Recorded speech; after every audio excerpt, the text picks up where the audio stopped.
तुम्हें सीख दे रहा है, वो भीख नहीं मांग रहा, तुम्हें सीख दे रहा है कि तुम्हें मुश्किल से, दुर्लभता से ये वीतराग प्रभु का द्वार मिला है। जा करके अपनी वीतरागता को निरखो, प्रभु के रूप को, वीतरागी रूप को देख करके हे भक्त आत्माओं तुम अपने स्वरूप को निरखो,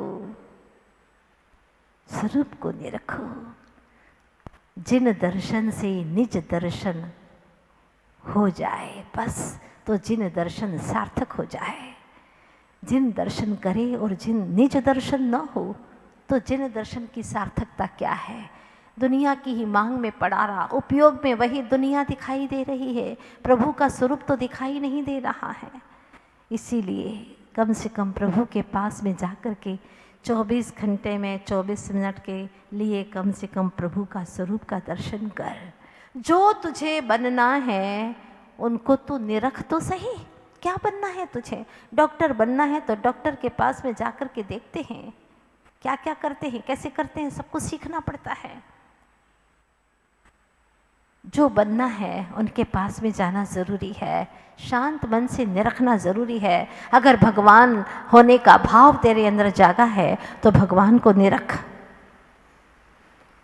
अगर इस तरह से कर्मों की दशा को तू देखेगा तो तुझे निष्कर्मा होने की भावना जागृत होगी। कहते हैं ना, दुनिया कर्मों के नाटक, दुनिया में जो जितने भी कर्मों के नाटक हैं उसको देखो। हे चेतनात्मन, दुनिया में जितने भी ये कर्मों के नाटक है उसको देखो, तब कहीं तुम्हारे हिये के फाटक खुलेंगे। अगर हिये के फाटक खोलना है तो दुनिया के नाटक भी देखो, समझो कि ये नाटक क्यों हो रहे हैं, किस वजह से हो रहे हैं। अभी भी उसी में ही मशगूल है, वही देखने में, वही सुनने में, उसी में आनंद आ रहा, उसी में मजा आ रहा है। सुध परिचिदानुभूता सवस्वी काम भोग बंध कहा। क्या गाथा लिखी है कुंद कुंद स्वामी ने उन बियाबान जंगलों में बैठ करके,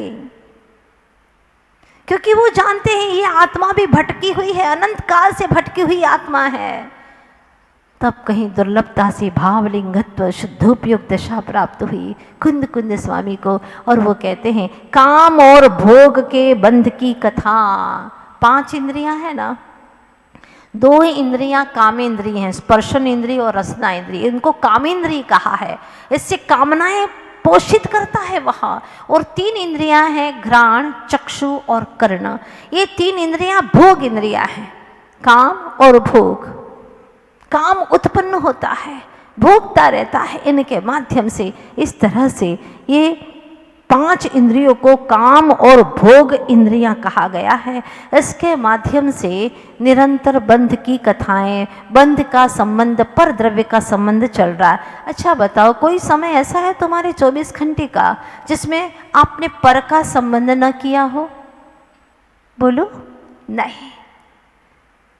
एवरी टाइम, हर समय आप पर के संबंध से जुड़े हुए हैं, कभी अच्छा तो कभी बुरा।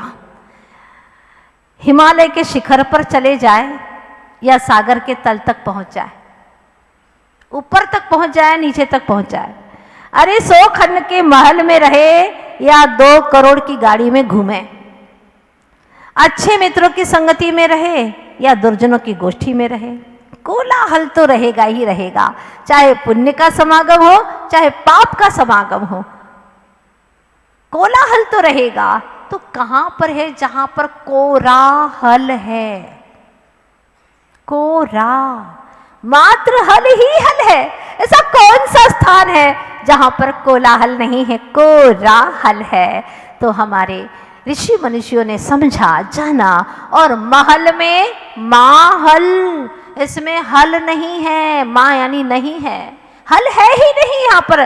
जो मेरी अंतरंग समस्या उसका हल नहीं है, इसीलिए वे महल को छोड़ करके, कोलाहल को छोड़ करके कोरा हल पाने के लिए महल से बाहर निकल गए, भवन से बाहर निकले, वन में गए, वे भगवन हो गए। धन्य है प्रभु, धन्य है। अंदर से आवाज आती है, तू कब तक सुनेगा यहाँ?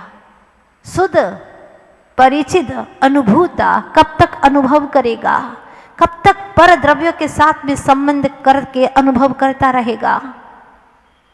निजानुभूति कब होगी तुझे? मात्र नितांत स्वतत्व की अनुभूति, मात्र मैं आत्मा हूं, खिचड़ी पकाने की और मिश्रण करके खाने की आदत पड़ गई है।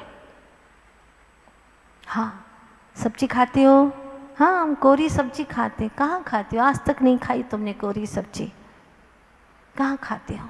पशु फिर भी खा लेते हैं, तुम नहीं खाते। जानवर फिर भी खा लेते, तुम नहीं खाते कोरी सब्जी। सब्जी तो बाजार से लाते हो ना, उसके अंदर नमक डालते हो, मिर्च डालते हो। नमक मिर्च डाल करके सब्जी का जो स्वरूप है उसको ही बदल डालते हो। कितनी चीजें मिलाते हो, इकट्ठा कर देते हो। मात्र सब्जी नहीं खाते, मात्र दूध भी नहीं पीते, उसमें शक्कर डाल देते हैं और कुछ। क्या करें ना माता जी, आजकल तो हमारे बच्चे भी नहीं पीते हैं, दूध भी नहीं पीते, तो क्या करते हैं, वो लाल लाल दिखता है तो पी जाते हैं। सफ़ेद अच्छा ही नहीं लगता, श्वेत धवल शुभ्रता अच्छी पसंद ही नहीं आती है, वही सब मिश्रण करने की आदत पड़ गई है। क्या करें? लौटो ना वापस अपने स्वरूप की ओर। पर रूप को देख देख करके तंग आ गए हो, आकुल व्याकुल हो गए हो, सब कुछ छिनता चला जा रहा है, अंदर का आनंद बिछुड़ता चला जा रहा है। जागो ना चेतन, और फिर से अपने पिछले पिछले स्वरूप की ओर जाओ। पिछला मतलब जो अनादि से मेरा सच्चा स्वरूप है, जिसको मैंने आज तक प्रकट ही नहीं किया, उसका अनुभव करो एक बार। कैसे करें? चलिएगा, मैं ले चलती हूँ आपको। एक विद्यार्थी स्कूल की तरफ जा रहा है, गया स्कूल पर बहुत लेट हो गया। गुरुजी ने कहा तुमको दंड दिया जाएगा। हाँ, दंड दिया जाएगा। सुनो, ध्यान से सुनो। विद्यार्थी भी रोज रोज के बदलते, कल दूसरा विद्यार्थी थे, आज दूसरा विद्यार्थी है। मुझे पता चल रहा, आप लोग चेहरे से सोच रहे कल तो विद्यार्थी आया था, आज फिर कहाँ से आ गया। हाँ भाई, विद्यार्थी भी बहुत है। यहाँ पर कोई एक बैठा है क्या? कितने विद्यार्थी बैठे हुए हैं। और विद्यार्थी जितनी वैरायटी है, हाँ, जितने विद्यार्थी उतनी वैरायटी भी है। तो फिर जब वो पहुंचा, गुरुजी ने कहा तुमको दंड दिया जाएगा। हाँ गुरुजी, आप मेरी बात तो सुन लें। सुनाओ, क्या सुनाना चाहते हो? मैं तो जल्दी घर से निकला था लेकिन लेट हो गया। क्यों लेट हो गए? इसलिए तुमको दंड दिया जा रहा है, जाओ बाहर जा कर के खड़े हो जाओ। गुरुजी, मैं आ रहा था, सही समय पे निकला था, लेकिन पानी बहुत तेज़ी से आ गया। तो पानी आ गया तो क्या और लोग नहीं आए? गुरुजी, मेरा घर बहुत दूर है, ऐसा एक तरफा है और मिट्टी ही मिट्टी है वहाँ से जब मैं आता हूँ स्कूल। तो इसका क्या मतलब है? गुरुजी, मैं एक कदम आगे बढ़ता था और 2 कदम पीछे हटता था, एक कदम आगे बढ़ता था, 2 कदम पीछे हटता था। गुरुजी ने एक चांटा मारा। मूर्ख, मुझे बुद्धू बनाते हो तुम, अपने गुरु से छल करते हो, शर्म नहीं आती तुम्हें? अगर एक कदम तुम आगे बढ़ाते, घर से निकले, एक कदम आगे बढ़ाते, 2 कदम पीछे हटते, तो तुम कहाँ जाते? स्कूल आ पाते क्या? बोलिए ना, थोड़ा आप लोग भी तो दिमाग लगाओ। एक कदम घर से कोई व्यक्ति निकला है, एक कदम आगे बढ़ाता है, 2 कदम पीछे हटता है, तो क्या वो कभी भी मंदिर तक आ पाता है? नहीं। तो क्या वो स्कूल तक आ पाएगा? नहीं। एक चांटा मारा। उसने कहा, गुरुजी क्षमा करिए मुझे, मैंने झूठ नहीं बोला आपसे। झूठ नहीं बोला? अगर तुम एक कदम आगे आ रहे थे स्कूल की तरफ और 2 कदम पीछे चले जा रहे थे, तो एक एक कदम करते करते तुम घर के बिल्कुल पिछवाड़े में चले गए होते। स्कूल कैसे आए तुम? बताओ, स्कूल कैसे आए? कहा, गुरुजी आप मेरे गुरु हैं, आपने मुझे बहुत अच्छा ज्ञान दिया है, आपने मुझे बहुत अच्छे से समझाया है, आपके ज्ञान का ही मैंने प्रयोग शुरू किया। क्या प्रयोग शुरू किया? ये झूठ बोलना। नहीं गुरुजी, मैंने आपके ज्ञान का प्रयोग शुरू किया। क्या किया तुमने? गुरुजी, मैंने ऐसा किया कि जब मैंने देखा कि 1 कदम आगे बढ़ रहा हूँ, 2 कदम पीछे जा रहा हूँ, तो मैं तो स्कूल कभी पहुँच ही नहीं पाऊँगा। तो फिर मैंने अपनी पीठ घर की तरफ जो थी ना, वो मैंने अपना मुंह कर दिया और अपनी पीठ स्कूल की तरफ हो गई। फिर गुरुजी, बस मेरी आंखों में चमक आ गई।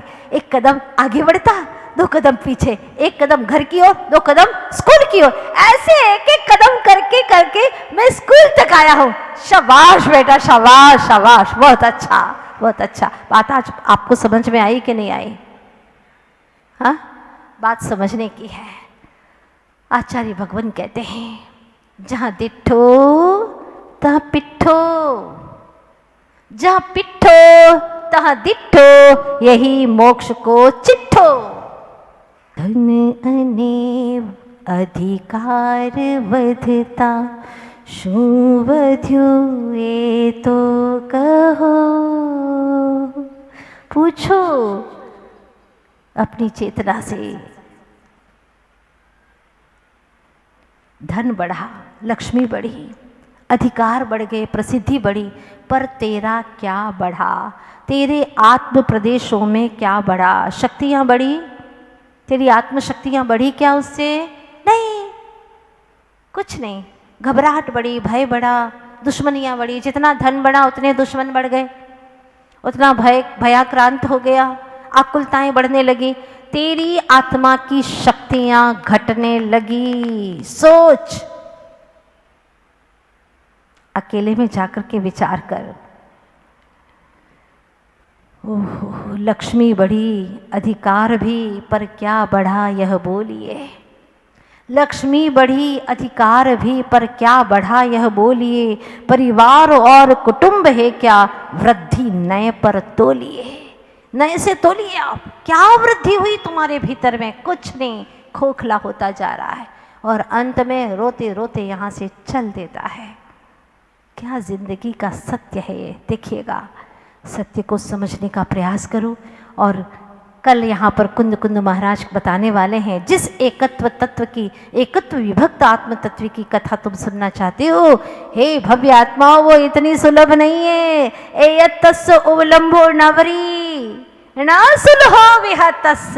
क्या बात कहते, एकत्व विभक्त आत्मा की कथा सुनना नवरी, नियम से बता रहे हैं, सुलहोना सुलभ नहीं है। क्या बात है, सुलभ नहीं है। आप ही स्वयं देखो, कितने जीवन के साल बीत गए, तब कहीं आत्मा की मेरी कथा मुझे सुनने को मिल रही कि मैं हूँ क्या, क्या है मेरे जीवन की कथा, क्या स्वरूप है मेरा, क्या गांव है मेरा, क्या धाम है, क्या काम है मेरा। अभी तो यही समझता था कि दुकान खोलना, फैक्ट्री खोलना, ये मेरा काम है, ये मेरा नाम है, और यही मेरा अहमदाबाद मेरा धाम है। सब झूठ है, सब झूठ है। कर रहा कर्म, मान रहा धर्म, यही है तेरा भरम। इस भरम को छोड़ना है, इसके लिए समय सार की शरण में आना है। धीरे धीरे अनंत काल की गांठों को खोलना इतना आसान नहीं है, एकदम हथौड़े से नहीं खोली जाती। जितना जितना तत्व ज्ञान का अभ्यास होता चला जाएगा, परिणामों में अंतर आ रहा है कि नहीं आ रहा है? आ रहा है ना? बिल्कुल आ रहा है, आएगा ही आएगा। अगर चैतन्य आत्माएं हो, चेतन ही तो है, अचेतन हो क्या? नहीं। सेनी हो के असेनी है जिनवाणी, ऐसा एक जिनवाणी की स्तुति में कहा गया है। सेनी होकर के भी असेनी जैसा काम कर रहा है, क्योंकि जड़ द्रव्यों से जड़ीभूत हो रहा है, इतना अटैचमेंट हो गया। पर सौभाग्य की बात है, आप लोगों का निश्चित ही भाग्य का दरवाज़ा खुला है, जो आप अपनी आत्मकथा श्रवण करने के लिए श्री कुंद कुंद स्वामी भगवंत की शरण में आ रहे हैं। जो गुरुदेव के मुखारविंद से हमने सुना है, वह हम तो सिर्फ परोस रहे हैं आपको, माल दूसरों का है, आपको परोस रहे इस भावना से कि आपकी भी क्षुधा शांत हो, अनंत क्षुधा है वो शांत हो जाए, और ज्ञानामृत का भोजन आप भी सभी कर सकें। ये शुभकामनाओं के साथ में, हूँ चैतन्य चिदानंद धाम, जानन देखन निज से निज की हो पहचान, हो जाऊं निर्मल निष्काम अनंत, चैतन्य चिदानंद। विषय कषाय दुख की खान,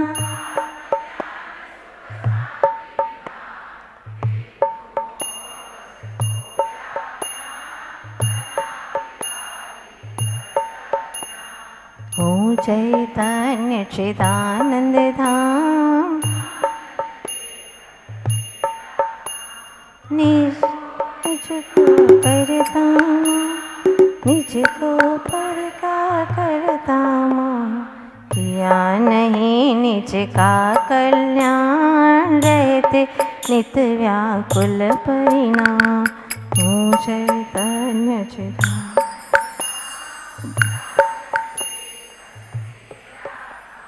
समय सार का करके पान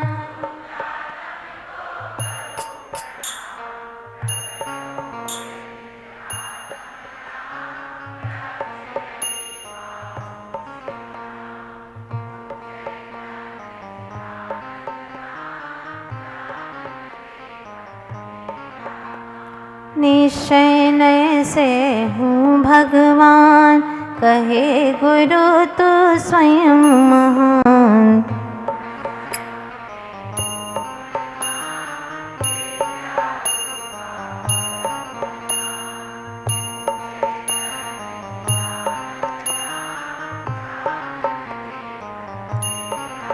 श्री 2400 तीर्थंकर भगवान की आचार्य गुरुवर श्री विद्यासागर जी महाराज की